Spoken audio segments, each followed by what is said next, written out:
Oi, pessoal, eu sou Érico San Juan. Estamos de volta com mais um episódio da nova temporada do Ilustre Podcast. E antes da gente chamar o nosso ilustre convidado, aquele lembrete de sempre. Estamos no Instagram, @ilustre.podcast. Estamos no nosso canal no YouTube. Se inscreve lá e ative as notificações.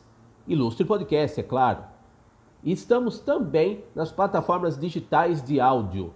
Em todos esses canais, você pode encontrar os novos episódios da temporada e também os 50 episódios da primeiríssima temporada do nosso podcast.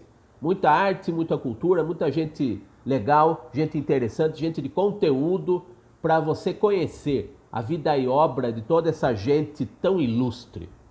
E sem mais delongas, vamos conversar com o Osmar Lazzarini, para os íntimos, Soneca, cantor, compositor, um artista completo.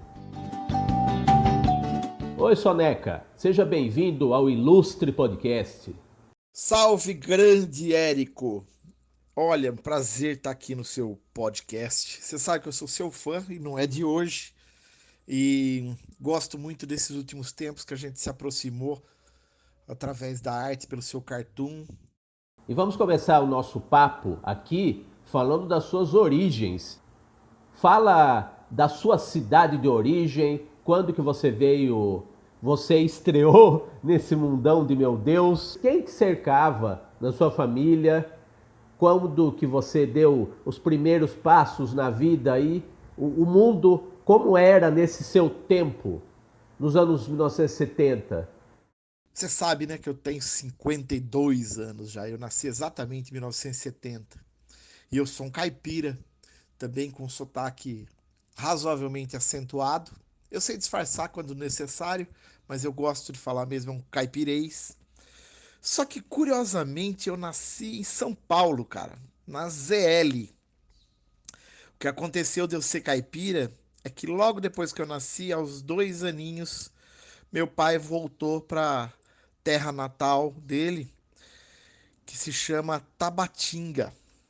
Tabatinga, no interior de São Paulo, perto de Araraquara, perto de Ibitinga, Itápolis, aquela região ali de Matão.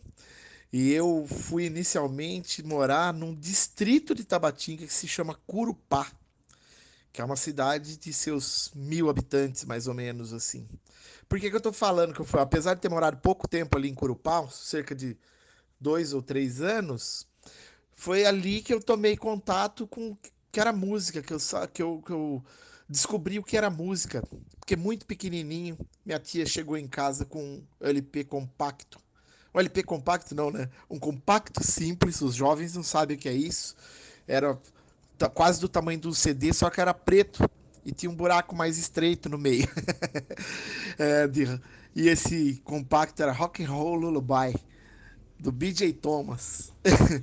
E eu aprendi que música, aquilo era música. Minha madrinha estava me apresentando música, assim. Eu já comecei a ficar ouriçado, assim. Eu já queria mexer no cavaquinho do meu padrinho, assim, mas muito cedo mesmo eu me interessei por música. Eu não morava numa casa de artistas. Meu pai era polícia militar, minha mãe era bordadeira. E, e a música que se ouvia lá em casa era moda de viola. Tinha muito Pedro Bento e Zé da Estrada, Tunique Tinoco. Mas tinha também Chorinho no fim da tarde, clássicos do Chorinho. E um curioso Benito de Paula infiltrado na nossa vida, assim, que eram os discos que meu pai fazia questão de comprar. A minha irmã, um pouco mais musical, é que comprava outros discos, normalmente coisas internacionais. Ali eu vi Brad, eu vi Johnny Rivers. Mas o que eu gostava mesmo, a partir dos meus 8, 9, 10 anos de idade, assim, era a MPB brasileira, classicona, principalmente do Chico Buarque. E assim, que é quem eu ouvi muito. Mas mais pra frente eu falo de outras influências, né? Origem é origem. Minha origem é essa. Eu fui criado numa cidade muito pequena, porque Curupá tinha 1.000 habitantes, mas Tabatinga tem Hoje em dia deve estar com 16 mil, na época tinha seus 13, 14 mil habitantes. Nenhum professor de violão. Minha primeira incursão na música por lá foi na igreja, com um sujeito que era o chefe dos coroinhas, que hoje é o Dom Eduardo Malaspina, o bispo da Diocese de São Carlos. No seu currículo vital, você tem a engenharia mecânica feita na Unesp e também o processamento de dados em Santos, na FATEC. Então, já se vê que você é um cara curioso. É uma grande pergunta, minha formação, eu acho que foi o improviso. Você disse bem, apontou bem essas duas faculdades com o fruto da curiosidade. Olha, meus primeiros tempos em Tabatinga, eu era bom aluno, muito curioso, um leitor de enciclopédia, que era o Google da época, né? Eu não tinha grandes enciclopédias em casa, mas eu lia enciclopédias na casa dos meus tios, na casa de amigos, assim. Adorava ler enciclopédia, uma coisa louca, né? A gente acaba criando uma bagagem multidisciplinar. Mas a arte, muito beliscando. Meu irmão, 10 anos mais velho que eu, já falecido, tocava um violão e eu tava sempre com ele, mesmo pedindo para ele me ensinar. Ele não me ensinava, sabe? Não é que não me ensinava, acho que ele não tinha paciência. E como ele sabia bem pouco também, ele jogava um se vire aí. Mas eu tive um amigo, cara, de infância, muito importante. Um dia eu vi ele tocando ali numa uma rodinha de adolescentes, assim. A gente tava lá com os nossos 12, 13 anos de idade. Pedi para ele me ensinar e ele me ensinou. E eu percebi que eu tinha facilidade para aquilo, porque com 2, 3 dias, com aquele poucos 3 acordes que ele tinha me ensinado, eu já tocava diversas músicas. Era uma coisa quase natural minha. Aí me emocionava muito, né, a música. Apesar da gente não ter professor de violão na cidade e não ter também uma predisposição do meu pai para me ajudar naquilo, aí eu tenho uma história muito bonita, porque eu comecei a aprender até o meu violão era o violão do meu irmão, e eu tenho uma história que eu conto sempre, já contei no Facebook algumas vezes. Um dia eu quero transformar num curta-metragem. Não tenho dinheiro para isso ainda. Meu pai era polícia. E como ele tinha uma segunda profissão também de agricultor, ele cuidava do sítio do meu avô, ele fazia plantão na delegacia. Era um plantão lá que ele ficava 24 horas seguidas lá, e depois 48 folgando, que é quando ele cuidava do sítio. Eu ia levar marmita para ele lá na delegacia, mesmo novo, né, pequeno que eu era, assim com meus 12, 13 anos, sei lá. Eu era apaixonado por um violão que tinha lá na delegacia, que tinha sido apreendido numa briga. Alguém tinha brigado, dado um cabong na cabeça de alguém, prenderam por fazer um BO lá e prenderam o violão com a arma do crime, coisa e tal. E aquele violão ficava lá toda vez que eu ia, eu, eu, eu mexia naquele violão lá, que tava com o braço descolado assim, mas tinha corda, fazia som. E eu vivia pedindo pro meu pai, né? Falei assim, ó, deixa eu levar esse violão embora. Eu falei, não, não pode, que isso? Isso aí é objeto de apreensão. Você pode tocar aqui. Aí eu pedia pra ele, não, deixa eu levar pra arrumar pelo menos. Aí meses a fio, assim, porque eu já tinha aprendido meus primeiros acordes, né? Já ali não dava com o violão quebrado. Até que um dia ele deixou. Fala, leva lá, aí você traz aqui pra gente, pra ficar aqui na delegacia. Aí peguei o violão, levei lá no marceneiro que tinha na cidade, lá o Zé Mapelli. Cara, no dia seguinte, meu pai foi na escola, fardado, me chamou pra fora da sala de aula assim e falou assim: Olha, onde você levou o violão? Aí eu já travei a garganta, já vi que tinha dado merda, né? Levei no Zé Mapelli. Aí, aí o meu pai falou: Aqui o delegado liberou o violão e o rapaz veio buscar o violão. Então tem que entregar pra ele. Voltei pra sala de aula, Érico. Chorava, velho.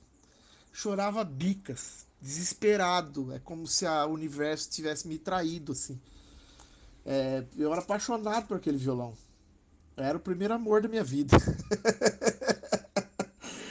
Aí chorava, a professora me perguntar o que aconteceu. Eu não podia falar, né? Eu só falava, me deixa, baixei a cabeça, segui chorando.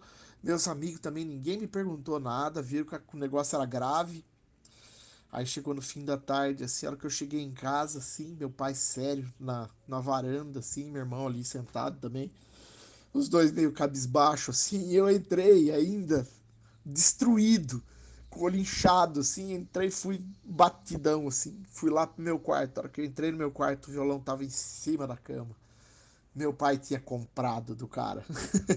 E foi uma coisa mais deliciosa. Daquele dia para os próximos anos, não teve nenhum dia que eu não tivesse sentado com o violão no colo pelo menos 2 ou 3 horas por dia.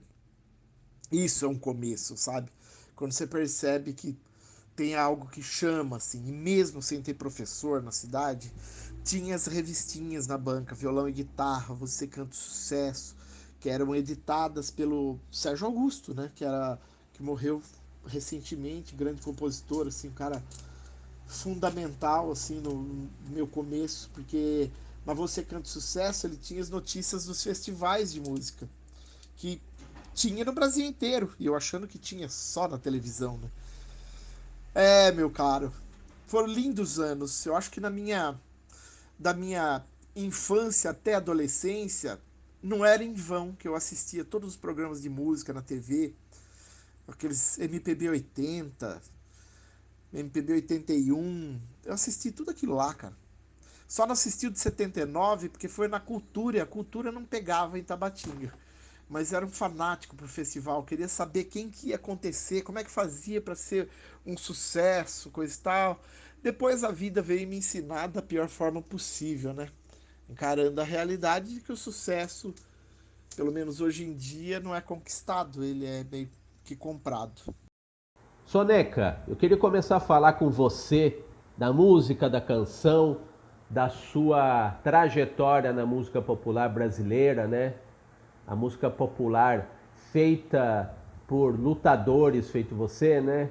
Caras que levam adiante um Brasil utópico, mas como toda utopia é algo que a gente quer alcançar e trabalha para isso, né? Não fica só na utopia, não fica só no lado onírico que poderia ser negativo, mas é um estímulo para a gente levar adiante, concretizar muitas vezes os sonhos da gente, né?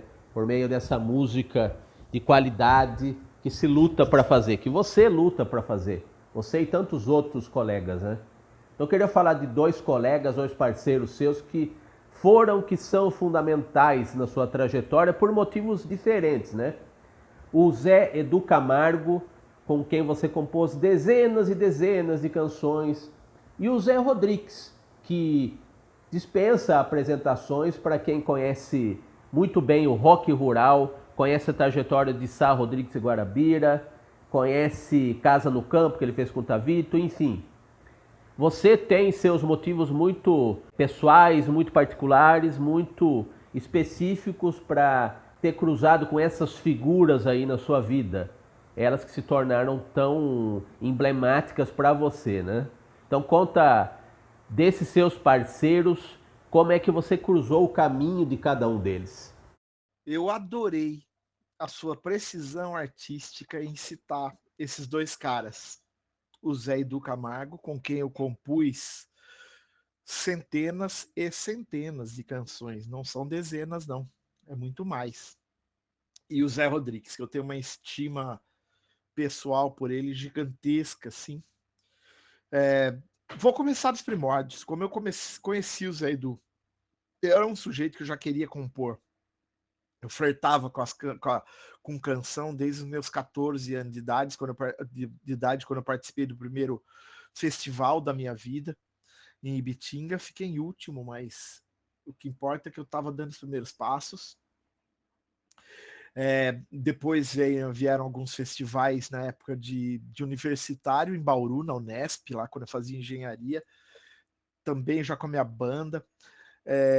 Eu preciso comentar nesse trecho aqui dos meus 14 aos 20 anos, meu 21, sei lá, meu tempo de músico de bar. Eu comecei a aprender o violão ali com meus 13 anos, assim, com 16 eu já estava tocando em barzinho. E na região toda ali, minha. Depois fui para Bauru, tocava na noite em Bauru. Se tornou uma ajuda de custo para mim na minha vida, assim. Segurou o compositor na gaveta por um tempo, né? Porque eu fui desabrochar só mais tarde. Porque na altura dos meus, acredito que 26 anos, assim, 26 para 27, assim que eu conheci o Zé Edu. Olha só, né?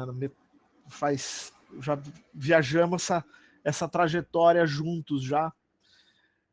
Porque eu tô com 52, né? Para 26, deu mais 26 de corrida. Eu conheci o Zé Edu acidentalmente.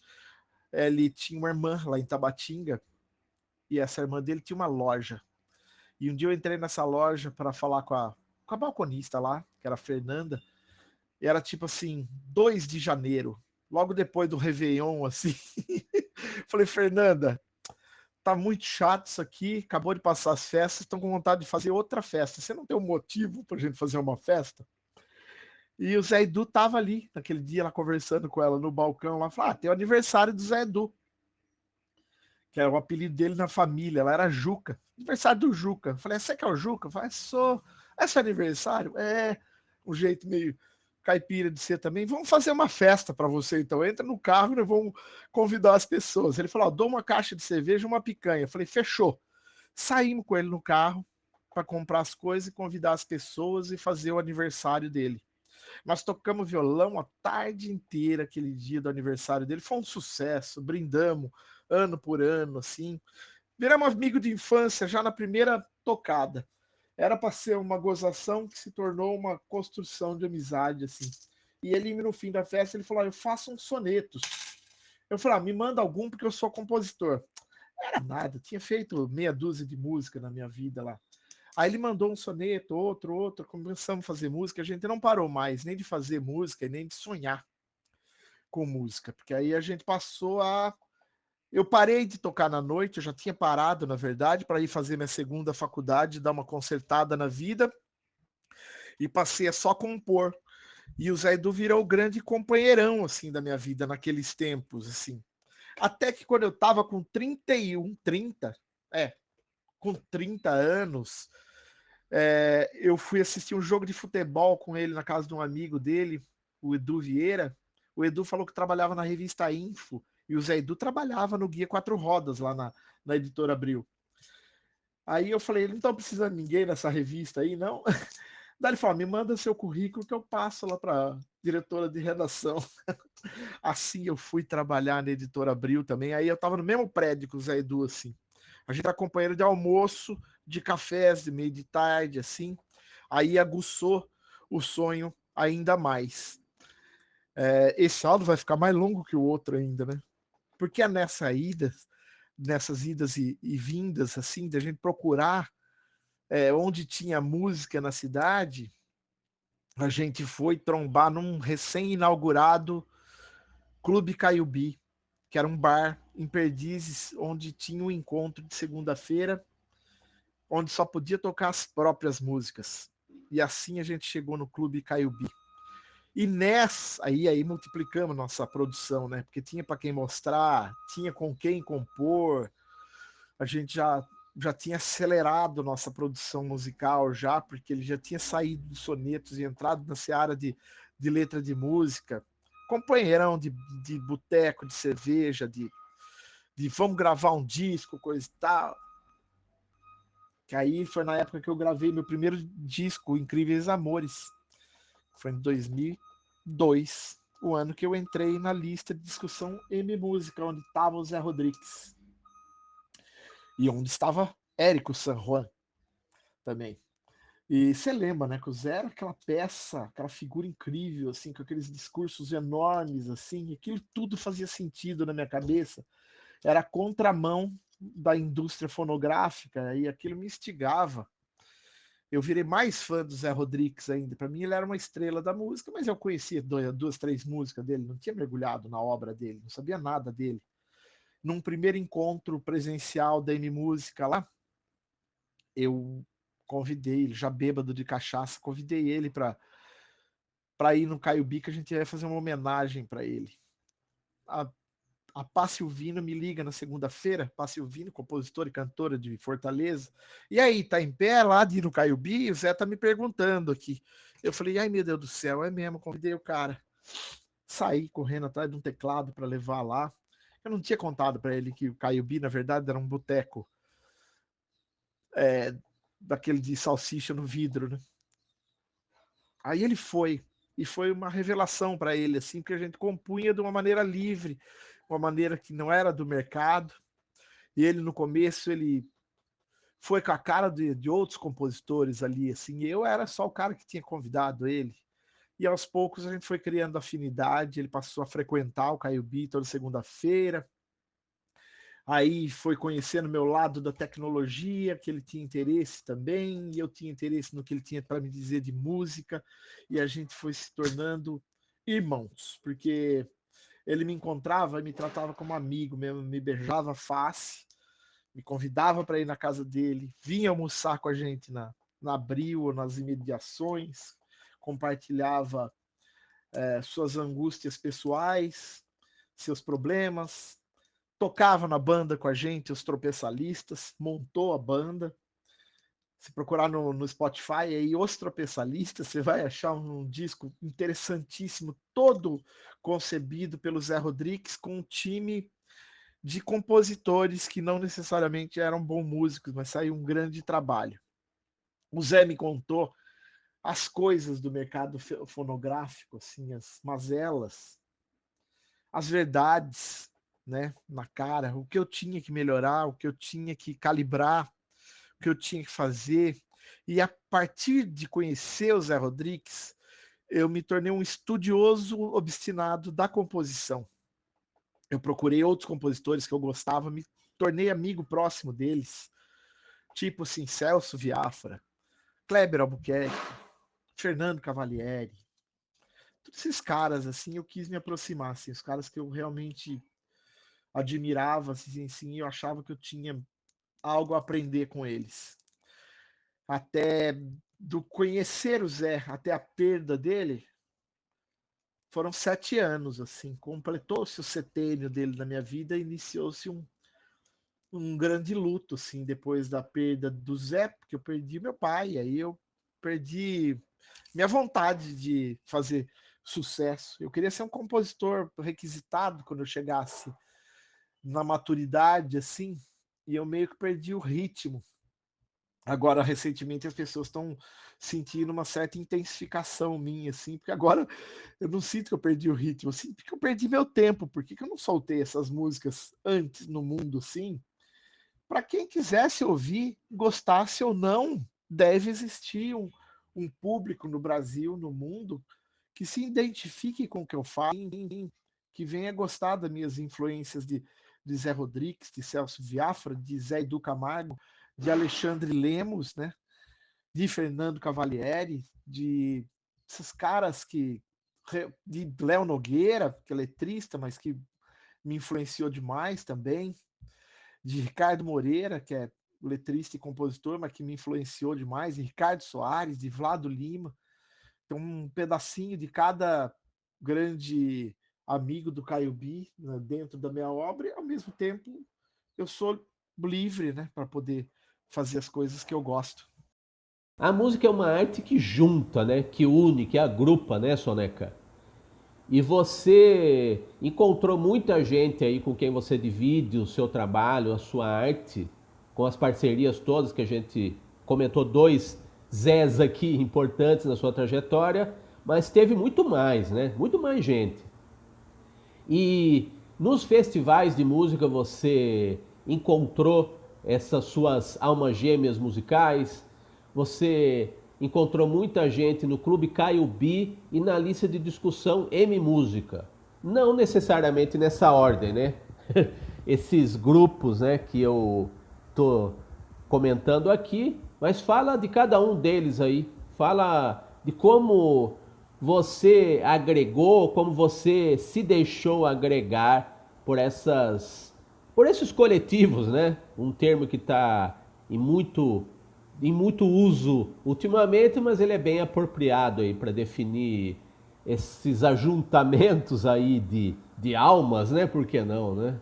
Então conta aí da lista de discussão M Música, do Clube Caio B e dos festivais, que são os concursos musicais, né? Que você certamente deve ter encontrado e ter tido esse estímulo inicial para você prosseguir como compositor. Legal. Os coletivos, eu sempre fui dado a coletivos desde a minha infância, né? Lá em Tabatinga, eu era coroinha, eu tinha clubinhos com rapaziada lá, mas vamos ter foco, porque senão fica muito longo de novo e você acaba tendo que editar. É, a M Música, eu já compunha, eu estava em busca já de algo coletivo, assim, quando eu fui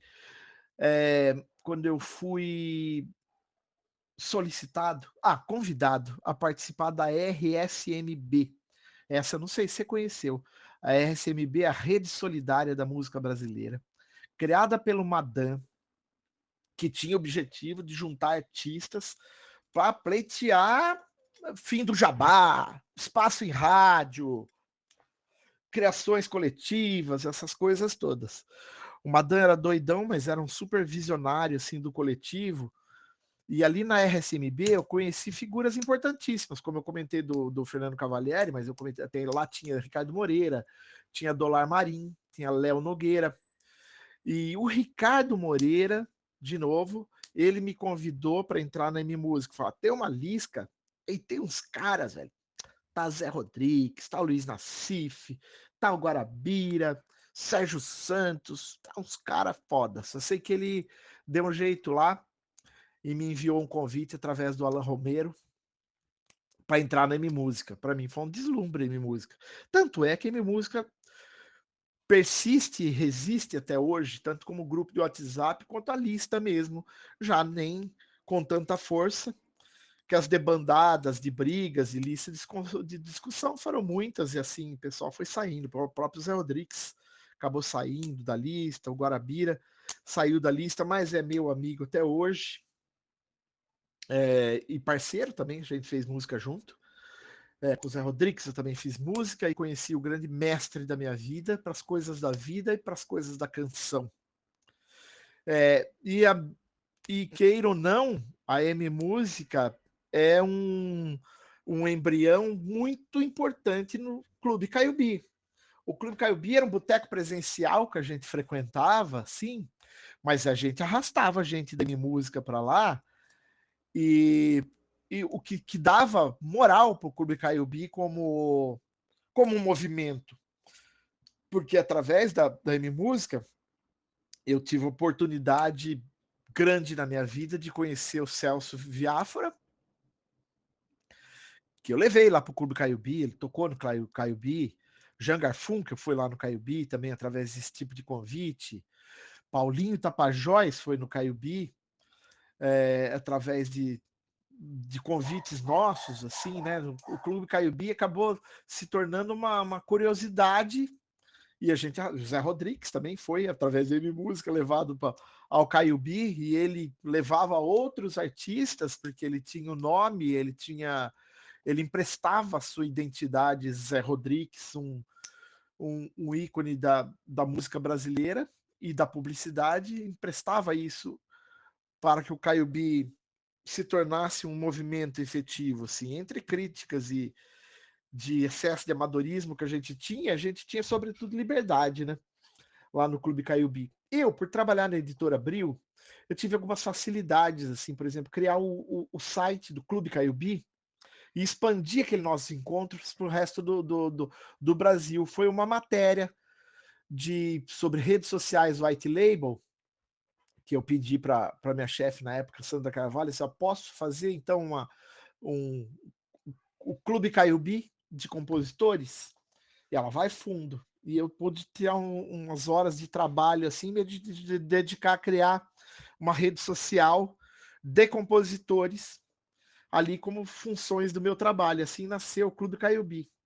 Os primeiros integrantes foram o Álvaro Cueva, que já era do Caiubi, foi Sérgio Veleiro, que é da M Música, meu parceiro também, Gilvando Filho, que tinha acabado de entrar na M Música, mas que se tornou um criador grande ali dentro do Caiubi. O Alexandre Lemos se tornou uma figura lendária dentro do Caiubi pelas parcerias, pela qualidade das suas letras, assim. Muitos, eu vou esquecer muito nome, porque o site do Caiubi ele chegou a reunir 8.500 pessoas, a maioria 90% compositores, do Brasil inteiro e no mundo. E as parcerias surgiam ali dentro, e parcerias que perduram até hoje, assim, sabe? Meu próprio circuito dentro dos festivais, minha curiosidade com festivais, né? Que eu não sou um grande festivaleiro, eu vou em alguns, porque sempre é longe, né? Sempre difícil, eu não vivo só de música, eu tenho que me ajeitar ali com os festivais. Foi o Clube Caibi que me levou a conhecer a maioria dos caras. Então eu chegava nos festivais, assim, de nome eu já conhecia. Aí rolava, você que é o Soneca, tá? Você que é o Soneca. Ali, Tavinho Lima, que eu compus com ele, que é um grande festivaleiro, Kiko Zamarian, Ronald Saar, putz, cara, muita gente eu conhecia ali, Dentinho Aroeira, Darvinson, que é parceiro meu, Dentinho também é parceiro, conheci outros parceiros, são parcerias mais esporádicas, assim, não é na intensidade que eu componho com o Zé Edu, mas tanto os festivais quanto as parcerias são esporádicas. E o Caiubi me deu outras coisas. O Caiubi me deu outras coisas também, porque me deu a proximidade do Juca Novaes, que me convidou para ser jurado de outros festivais. Eu passei 10 anos sendo jurado de festival junto com o Kid Vinil, com o Carlos Renó, com o Tavito, que o Tavito também virou um frequentador assíduo do Clube Caiubi. Enfim, cara, daria um livro essa história toda. E vamos fechar o nosso papo, Soneca, falando das suas duas faces da moeda. A internet, que é o seu dia a dia profissional, os sites, né? A construção de identidades da sua clientela, né? Da venda de peixe da sua clientela por meio da internet, por meio da construção de sites, de ambientes virtuais aí para os seus clientes serem encontrados por vias digitais. E por vias digitais encontramos também o Soneca compositor, o Soneca cantor, por meio dos singles, né? Essa maneira muito rápida, muito prática, tanto para se fazer o trabalho quanto para se divulgar o trabalho da composição da música, né? Então conta da sua nova safra de canções autorais que você em 2022 você tem soltado aí uma infinidade de novas canções e material gravado aí, saindo do forno com uma velocidade estonteante e a sua velocidade também que você imprime no seu trabalho diário na agência Trampo. Então conta dos singles e conta do trampo. Do trampo para os clientes e do trampo para o nosso respeitável público que ama a sua música. Bom, essas provocações são maravilhosas, viu, Érico? Porque é uma terapia para mim. Agora estou vendo aqui que a minha trajetória foram todas frutas dos meus fracassos, vamos dizer assim. A cada fracasso nasce uma leva de grandes canções. Cada fracasso profissional me leva para outros rumos. Vou te citar um exemplo básico, vai. A minha faculdade de engenharia mecânica, fracasso, né, cara? Eu tive que mudar de faculdade e ir para tecnologia, processamento de dados na FATEC, que me levou a trabalhar na HP onde eu senti um baque, um fracasso profissional ali, que acabou me levando para a editora Abril, onde ali não foi fracasso, ali eu fiz carreira por 10 anos, assim, já dentro da tecnologia, de ponta, das novidades da tecnologia, dos sites, dos grandes sites que eu trabalhei ali dentro, que eu tive a oportunidade, que a Abril me deu a oportunidade de aprender, né? SEO, de aprender WordPress, de aprender marketing de conteúdo, de aprender toda a tecnologia que gira em torno do alcance e audiência, até que lá logo depois da morte do Zé Rodrigues e da morte do meu pai veio uma depressão grande, que aí eu acabei pedindo demissão da Abril, fui trabalhar numa outra empresa onde eu tive um outro fracasso profissional que me levou a montar a agência Trampo, já para trabalhar com as coisas que eu já sabia.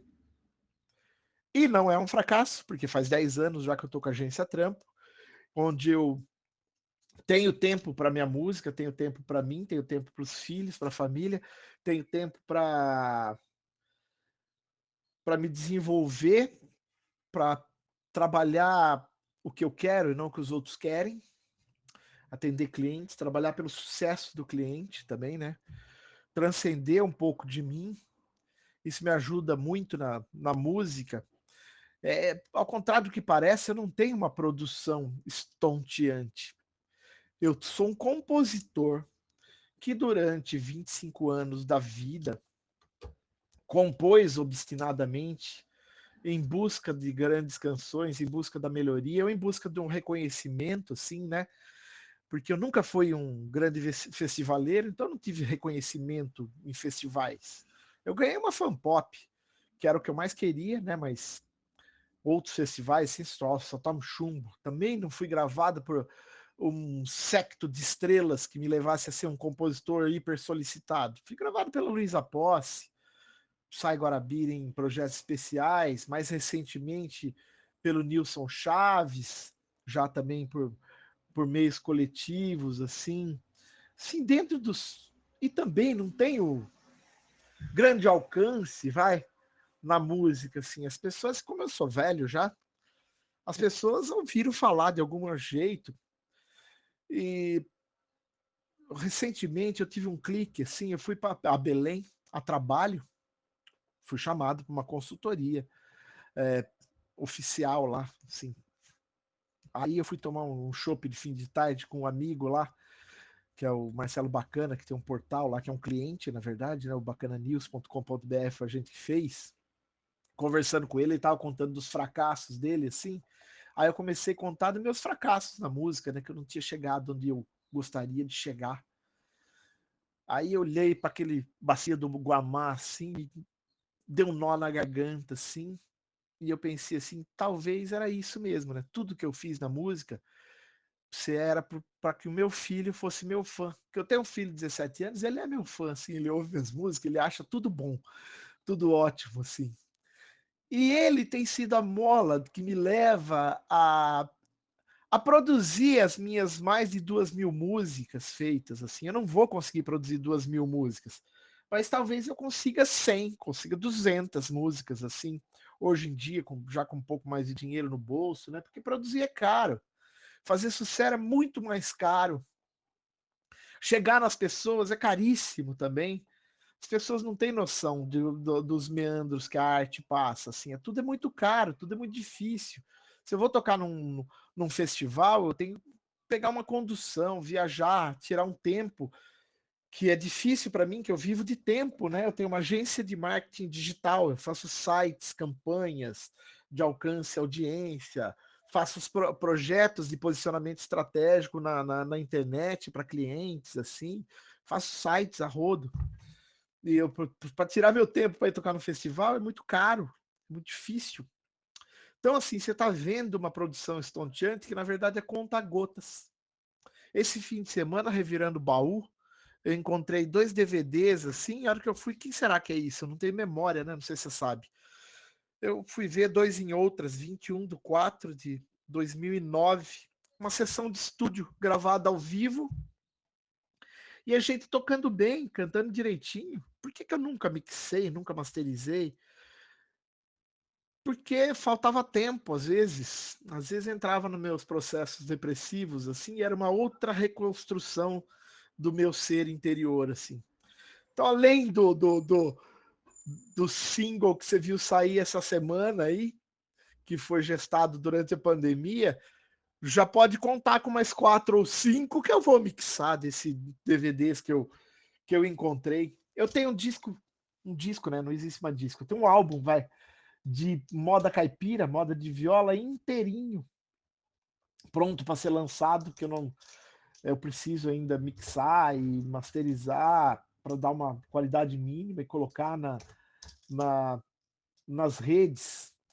E eu tenho uma outra coisa que talvez você ainda não perceba, mas se você reparar no meu Spotify, você vai encontrar lá um funk meio pisadinho, assim, com mais de 100 mil plays ali dentro do Spotify. Aquilo não é um sucesso, foi um projeto que eu fiz com um amigo meu, que tinha viralizado uma fala dele, e ele falou, como é que faz para ganhar dinheiro com isso? Ele falou, não tem jeito. Eu falei, João Del Duque, o nome dele, ele fez um meme que é conhecido como Nesse Ritmo Nosso Não. Só se a gente criasse uma música. E aí tenta ganhar uns centavinhos na música. Eu criei a musiquinha em cima do argumento dele, e tem até o momento 1 bilhão e 40 milhões de plays no TikTok. Só que são 15 segundos só. Isso não catapulta a carreira de ninguém, assim, ninguém te chama para show, é uma coisa muito efêmera, a internet é muito efêmera, se ouve poucos segundos das coisas, assim, mas eu sei olhar para um algoritmo assim e falar assim, ó, tem uma brecha aqui, e achar essa brecha. Quem sabe um dia eu chame a atenção para o compositor que existe dentro de mim, assim, e eu consiga dar vazão para mais canções do que essas 100, 150 aí que circulam pela internet, que estão gravadas. Porque, na verdade, isso é a mais pura verdade. Eu devo ter feito mais de 2.000 músicas nesses 25 anos. Meu caro Osmar Lazzarini, meu querido amigo Soneca, queria te agradecer imensamente pela gentileza com que você atendeu a este noviço, porém ilustre podcast. Um podcast que se torna ilustre pela presença de pessoas ilustradas, feito você. É isso aí, meu caro. Grande prazer falar com você, grande prazer participar com você desse seu momento. Eu te desejo muito sucesso, que você está no meu pedestal dos grandes cartunistas que eu conheci pessoalmente. Eu conheci o Junião na época da faculdade, eu conheci o Júlio, que foi da Veja, eu conheci o Jun, que também é um grande cartunista, mas você é top do top do top, ninguém faz caricaturas igual você. Sucesso nos seus projetos maravilhosos, viu? O meu, eu não tô colhendo ainda, mas puta, cara, eu acho que eu plantei carvalhos, eu plantei tâmaras, que minha próxima geração possa comer tâmaras. Grande abração. Muito bem, chegamos ao final de mais um episódio do Ilustre Podcast, com Osmar Lazzarini, ou para os íntimos, Soneca. Estamos no Spotify, no Google ou no Apple Podcasts. Estamos também no nosso canal no YouTube, se inscreve lá, ative as notificações. E também estamos no @ilustre.podcast no Instagram. Toda quarta-feira temos um novo episódio.